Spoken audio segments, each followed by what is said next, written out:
গরুর মাংসের হাড় দিয়ে ডাউলের সীমা রান্নার রেসিপি।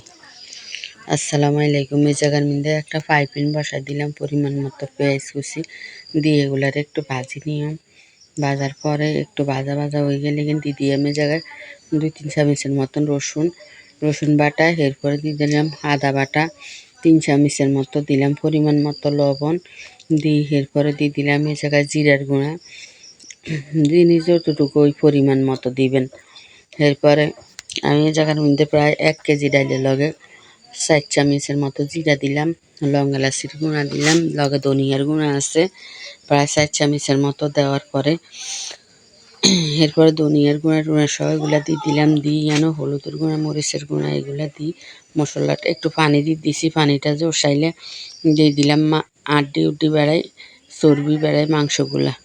দেওয়ার পরে এগুলারে ভালো করে জোশ করে নিয়ে এবার ঢাকা দিয়ে রাখি দিলাম। হাঁডিটা ভালো করে জোসাই গেছে কিনা, এগুলা কষানি হয়ে গেছে। এবার এই লগে ডাউলগুলা হালাই দিলাম। আগেই ধুই রাখছিলাম ডালগুলো, এগুলারে হালকা ভাজি এরপরে ধুইছিলাম। লগে তেজপাতা দিয়ে হালি রেডি করে রাখলাম। এগুলা দিয়ে একটু ভালো করে লাড়ি সারিয়ে জায়গায় দিয়ে দিলাম নারিকেল বাটা, যেন একটার মতো নারিকেল বাটা দিলাম। নারিকেল বাটার ওই যে ব্লান্ডার মেশিন একটু পানিও দিচ্ছি। এরপরে আরও কিছু নারিকেল বাটা দিই। এরপরে এগুলারে ভালো করে কষাই নিলাম। কষানি যত ভালো হইব ডাইলের গারানটা তত সুন্দর হইব। এটারে আমগো নোয়াখালীতে বলে মেজদানির আপনার ডাইলের সীমা। খুবই মজা এই ডাউলটা রান্না, একবার হইলে এইভাবে করে খাই দেখেন। এরপরে আবার এগুলারে ঢাকা দিয়ে রাখিলিয়ে দিলাম, ঢাকাটা উল্টাই আবার ভালো করে এগুলারে ভাজতে হইব, ভাজা ভাজা করে নিতে হইব। পানিটা পুরো শুকাই গেছে কিনা, এবার জলের পানি দিয়ে দিলাম।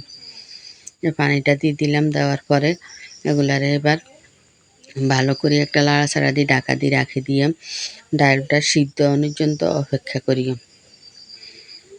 ফাঁকে ফাঁকে একটু লাড়ি দিতে হইব, এতে ডাউল ভালো করে সিদ্ধ হয় না।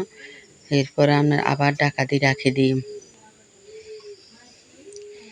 ঢাকাটা উড়ালাইলাম, উড়াই আপনি রেগুলারে আবার ভালো করে লাড়ি একটু দেখাম ডাউলের কি অবস্থা। এক ডাউল আছে আপনার তাড়াতাড়ি সিদ্ধ হয়ে যায়, এক গুণ সিদ্ধ হইতে চায় না। এরপরে উপর দিয়ে কিছু কাঁচামরিচ গোড়া পানি না, মাঝখান দিয়ে পানি না, কিছু কাঁচামরিচ দিয়ে দিলাম। দিই এই যে ডাউলটা এবার উঠালাম, ডাউল প্রায় সিদ্ধ হয়ে গেছে।